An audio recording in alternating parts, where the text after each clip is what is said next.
我的婆婆温迪啊，马上就要携她的老伴儿来到中国了。这事儿确实给张家铁折磨够呛。温迪现在呢，在加拿大自称自己是中国通，她启程之前就开始了对布莱恩进行一个这个中国文化小课堂的这么一个授课。温迪告诉布莱恩，在中国吃完饭买单的时候有一个环节叫什么呢？叫做假性斗殴。什么叫假性斗殴呢？就是你去买单的时候会出来个人过来打你，哎，看着非常凶狠，声音也非常大。那么请问这个时候，哎，这人过来打你来了，你怎么办？布莱恩说怎么办？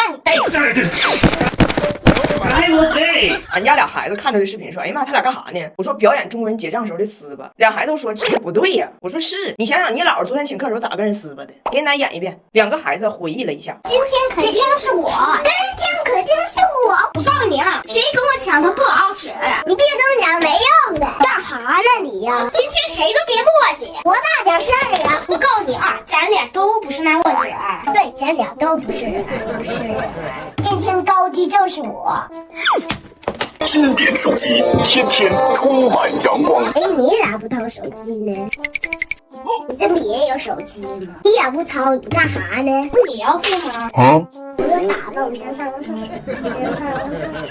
我就纳闷，然后我就问我说温迪你还教啥了？布莱恩说，哎呀妈，那教老多了。然后布莱恩跟我说他现在要疯了，别的还好说，最主要的问题是温迪说要带布莱恩体验一次正宗的东北搓澡，人生第一搓很重要，所以温迪决定启程飞中国之前72小时家里就停水。他非常认真的希望布莱恩能攒点村，就是那个搓澡时候搓下来的泥。布莱恩说我不脏，我不搓。温迪苦口婆心。温迪说，当年我第一次搓澡的时候，我就告诉人家我很干净，我不搓，结果很快就被一个穿着红雨靴的女子给搓服了。温迪说一定要让那个大姐给布莱恩再搓一次。布莱恩一听更害怕了，坚决不搓。张家铁不乐意了，把他爷训了一顿。我说没事儿，他爱搓不搓咱都搓，咱还要拍全家福呢。我还特意提前用了2周这个 YSL 叶皇后调皮水，老好用了，不挑肤质，上脸就吸收，专门针对皮肤平整度，无酸焕肤，重建屏障，用完皮肤又平又稳，什么光线拍照都不怕。这款叶皇后系列新星精华水，我一用就爱上。张家铁对布莱恩爷爷拒绝搓澡这个事儿深表不解，一顿教育。你不爱搓澡啊？你用过啥呀？那搓澡老舒服了。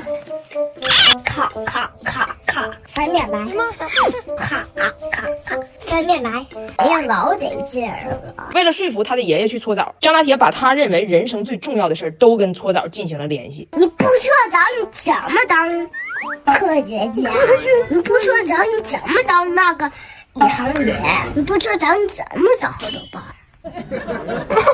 这么犟呢？但是最终张家铁到底把他爷给搓了。你先在这里面泡会儿啊，我一会儿再给你搓。外国人的婚姻到底有多脆弱？一个驴肉火烧就出轨了。我婆婆和我公公不是来中国了吗？张家铁这2天一直属于一个生不如死的精神状态。在澳大上学，大胖雪儿学校这2天有事儿，张家铁一个人在家陪寝，语言不通也就算了，吃的可遭老罪了。早饭拔凉三明治，午饭拔凉三明治。yummy。我想喝酒。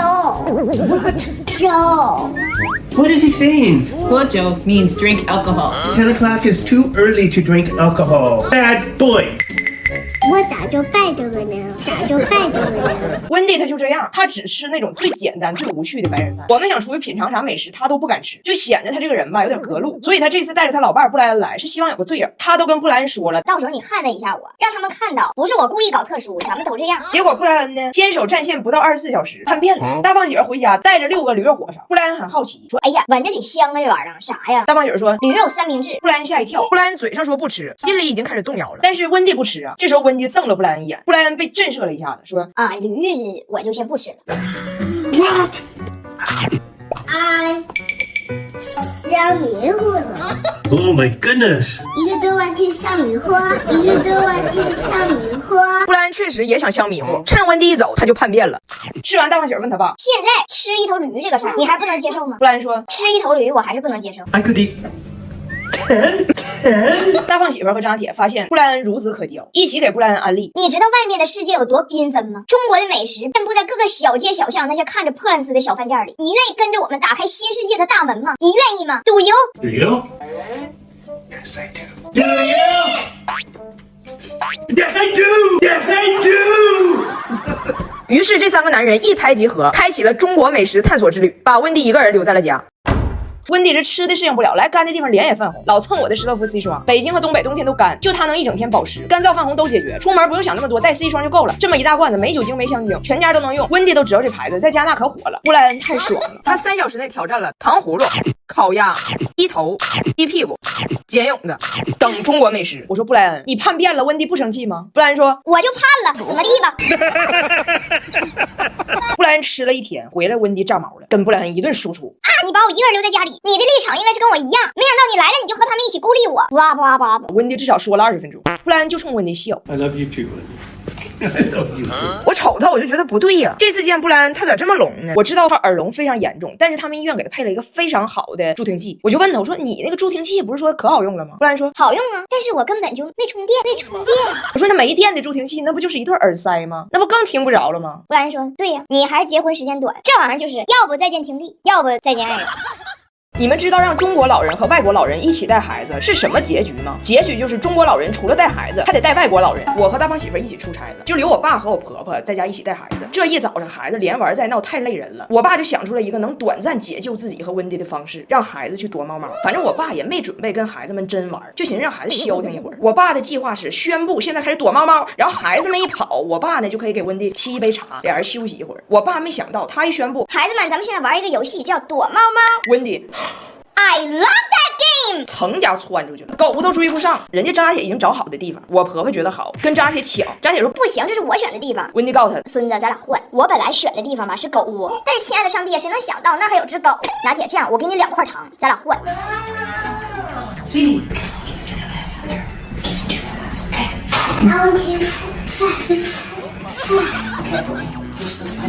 温迪就藏起来了。朋友们，一个加拿大60岁的老太太，顶着190的血压和33度的高温，足足17分钟纹丝不动啊！不为别的，只为了成为躲猫猫的猫王。15分钟之后，孩子憋不住了，在窗帘后边发出了银铃般的笑声。我爸一看也歇了足足15分钟了，就说游戏结束了，你俩赢了，天也晚了，也不热了，咱出去遛狗吧。仨人上电梯都到1楼了，我爸突然想起来少个人。找个人啊，温迪呢？不用说，不用说，不用说。这把忘记了，没找他呢，赶紧给找回来呀！你赶紧找哪个去？他不得搁哪眯着呢？你闷死了一会儿，闷死了一会儿。哎呀，这不是大活人呢！你说说吧，温迪有多不好带？温迪还给我打电话投诉我爸，说我爸老不带他玩，让我爸教他练剑，说想了解一下中国老年人闲云野鹤的生活。我爸没办法，只能带上他一起晨练。加饭，加。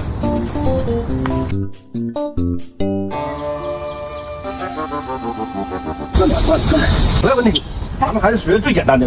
哦哦，使劲，哦哦哦哦，出汗了，哦哦，乖乖，咱俩回家吧。